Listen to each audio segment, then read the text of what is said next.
Hello' good morning বন্ধুসকল। নমস্কাৰ, মোৰ অন্য টি মিনি ব্লগলৈ স্বাগতম জনাইছোঁ সকলোকে। আজি মই শুই উঠাৰ পৰা কেনেকৈ দিনটো আৰম্ভ কৰোঁ দেখাবলৈ চেষ্টা কৰিছোঁ। ৰাতিপুৱা মই উঠি ফ্ৰেছ হৈ একাপ লাল চাহ খাই সদায় ওলাই যাব লগা হয়, কাৰণ এনেকৈ ষ্টুডেণ্টকেইটা মোৰ বাবে সদায় ৰৈ থাকে।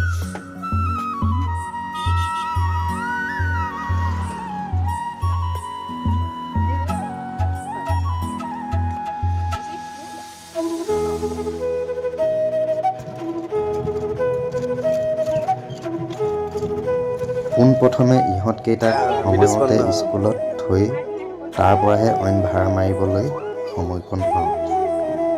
অলপ ভাড়া মাৰি দিনত ভাতকেইটা খাওঁহে, আকৌ স্কুল ছুটি দিব হৈ যায়। 2:30ত ষ্টুডেণ্টকেইটাক আনিবলৈ হৈ যায়। সিহঁতক আনি মেলি আকৌ অলপ ভাড়া মাৰোঁ।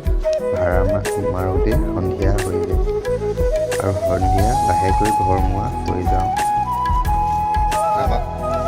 আজিলৈ ইমানেই। ব্লগটো যদি ভাল লাগিলে লাইক কমেণ্ট কৰি দিব আৰু শ্বেয়াৰ কৰি দিব নাপাহৰিব। Thank you, bye by.